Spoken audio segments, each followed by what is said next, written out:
evangelists. Ladies, gentlemen, lads and lasses congregate at MAGA masses. Evangelical trumpet pleasers, loving more than they love Jesus. Christ, they tend to overlook, cherry-picking from the book, made it more a self-deceiver's testament for faux believers. They are contradictorily pro-life, pro-death penalty, pro the right to buy from dealers guns with automatic feeders, anti-gay and anti-trans, pro-free speech, yeah, all for bans on courses taught by dyed-haired divas, loathed by billionaire achievers.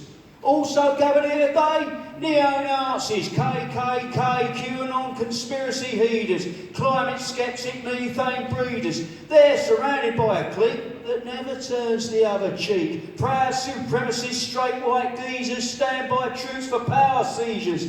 All when Donald Trump appears, give rapturous applause and cheers. Fit for conquerors, emperors, Caesars, miracle makers, saints, redeemers. If today our Saviour came, I doubt he'd meet with more acclaim. Evangelical Trump appeasers, loving more than they love Jesus. This is about imposter syndrome, and it's called the pressure of expectation. When people of my praises sing, it's like a magic spell. My confidence starts wavering. On failure I dwell. I know not how or why this is, but basically it's down to this. I never have done well neath the weight of expectation, crushing me with trepidation. For example, one of many. At 15 years of age, I could sprint faster than any classmate in the heat stage, running the 200 metres like a human born of cheaters. My name was all the rage. A diadem, word having spread, hung weightily above my head. A fortnight passed and sports day came, by which time I'd become a legend of unworthy fame and worth a tidy sum. Some pupils of a betting bent considered 50p well spent, not knowing I'd succumb to a creeping anxiety, as you will very shortly see. As I approached the starting line, I heard the boys all sing that overstated name of mine. Whoa, Barry, Barry! Barry, Barry, Barry, Barry, Barry King. Well, this ain't fucking Tommy Robinson, is it? Awaiting their starting gun, harbinger of my hapless run, the chorus still did ring. Thus, expectation on my case, I, barely set, began the race. Upon the race, I will not dwell, positions will suffice, mine being last, till someone fell, or tripped to be precise. Unmindful of this saving grace, I crossed the line in 7th place, the faller's sacrifice, albeit unintentional, barely even mentionable. And of the race's aftermath, well, there isn't much to tell. My 7th place was met with wrath and mockery as well. The speculators, having lost their bets, approached me for the cost. My classmates gave me hell. The worst of all, my self-esteem was overwhelmed by doubt extreme. Don't pity me. I've learned to live with doubt as people do. Unease, I'm mainly coping with. Sertraline gets me through. In truth, I really can't complain. I'm very happy in the main, as I hope you are too. And if I fail in competition, so be it. I lack ambition. The other day, on stage, I read an audience-winning rhyme, and suddenly I'm well ahead, a legend in his prime. My dear friend, again I say, when expectation comes my way, I flounder every time. Don't praise me, lest I go to pot. A living legend, I am not. Thank you.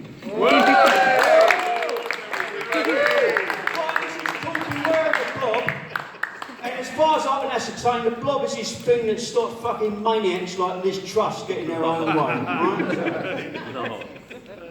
Beware of the blob, cried a billionaire knob, with plots in exotic locations, to the downtrodden folk, tired, debt-ridden, broke, who work in the giant corporations. Watch out for the woke, said a toffee-nosed bloke with no self-awareness or shame to the classes beneath, pulling out their own teeth for want of a private health claim. Renounce the left wing, blared the barons, whose thing is to broadcast the gospel of greed. Belittle the state, make bigots look great, and brainwash the populace indeed. The lefty woke blob heads out of a job, all thanks to the devious doings of knobs, blokes, barons, and corporate dragons. Great Britain's now mostly in ruins. I was a bit of a naughty boy, I used to take a lot of acid. And one night I took a particularly strong dose, and I went to bed, and I was lying in the bed like that, and I had this bed, like, chair next to me bed, and I looked at this fucking old lady looking at me like that. Fuck is that? So I hid under the covers, and she'd gone, you know, and I didn't think no more of it, but about 5 years later something happened, and I'll tell you about it now in this poem, which I've called Grandma's Ghost. I once saw a lady in an armchair by my bed, gazing down upon me while I was off my head. A spectre, born of acid, hair devoid of pigment, visage old and placid, a psychedelic figment of my imagination. And yet, her vacant smile aroused a chill sensation that froze me for a while. I pulled up the bed sheets, hid beneath them scared, till, after many heartbeats and still not quite prepared, I dared to have a peep. Discerned an empty chair, fell gradually asleep, relieved she wasn't there, slept off the disarray, dreamed about her not, awoke well past midday, and very soon forgot. Another 5 years flew. My friend, a psychic, said he was listening to a relative long dead. I've got your grandma here, and she wants you to know she's always very near, nigh, everywhere you go. He ran a list of things, dates, events, names, places, relations, gatherings, long forgotten faces of past generations, and anecdotes he told of Christmas celebrations within the family fold, and I initially was quietly sceptical. It didn't seem to be remotely true at all, or so I thought. Before my poetry, he mentioned how Grandma liked it more with rhyming words intentioned.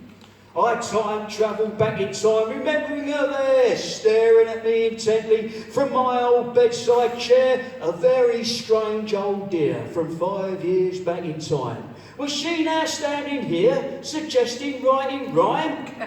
I couldn't and can't decide if the elderly entity had been identified. Was this ancient anomaly, sedentary by the bed fair, giving me a fright, a guardian ghost instead of what I perceived that night to be a hallucination induced by LSD?